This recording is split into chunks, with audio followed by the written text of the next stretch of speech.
Hi, welcome back to Storytime with Susan. We are currently reading The Berenstain Bear Scouts and the Coughing Catfish. We're on chapter 13, so let's begin.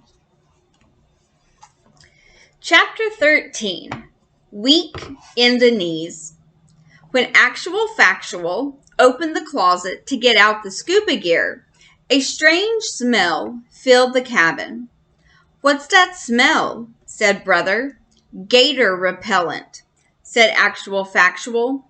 "Remember, this is gator country." "Phew! Smells like my mom's perfume," said Fred. "I guess that makes your mom safe from gators," said Gramps. "Well, I think it smells nice," said Sister. "And so do I," said Lizzie. "Please, Scouts," said the professor. "We've got business to attend to. Now listen carefully.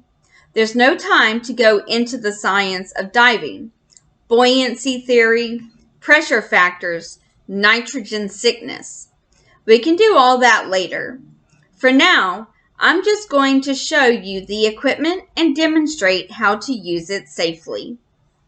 The professor demonstrated the gear by suiting up Brother in a complete outfit.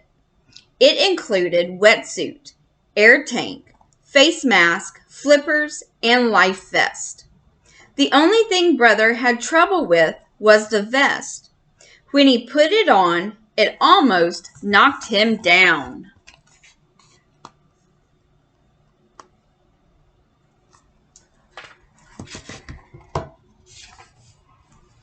"No problem," said the professor.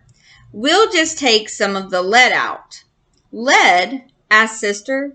"Why does it have lead in it? Won't that make him sink?" "Too much will," said the professor, "but the right amount will make him weightless. When you weigh the same as the water you're taking the place of, you become weightless. Since cubs weigh less than water, we add lead." "If you say so, Professor," said Sister. "It's true," said Fred. "That's where they teach astronauts about weightlessness underwater." "I sure hope you don't expect me to get into one of those spacesuits," said Gramps. "Goodness, no," said the professor. "You'll remain aboard. You will, in fact, be in command while we're gone. Before we exit, Gramps, we'll take Saucer 1 to the bottom. It's only about 30 feet deep at this point." The Scouts looked at each other.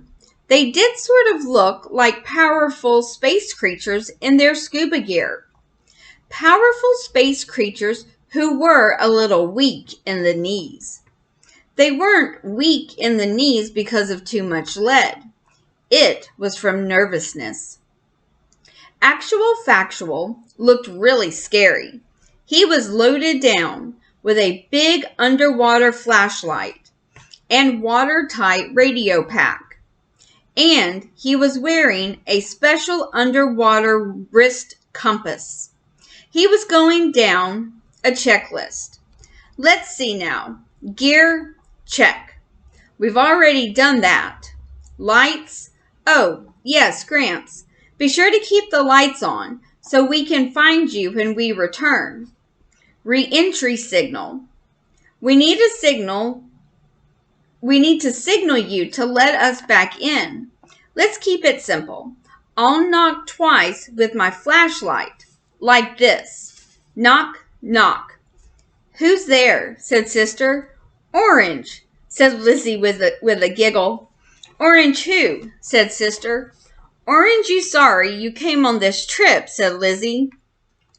All Sister and Lizzie got for their knock-knock joke was groans from Brother and Fred.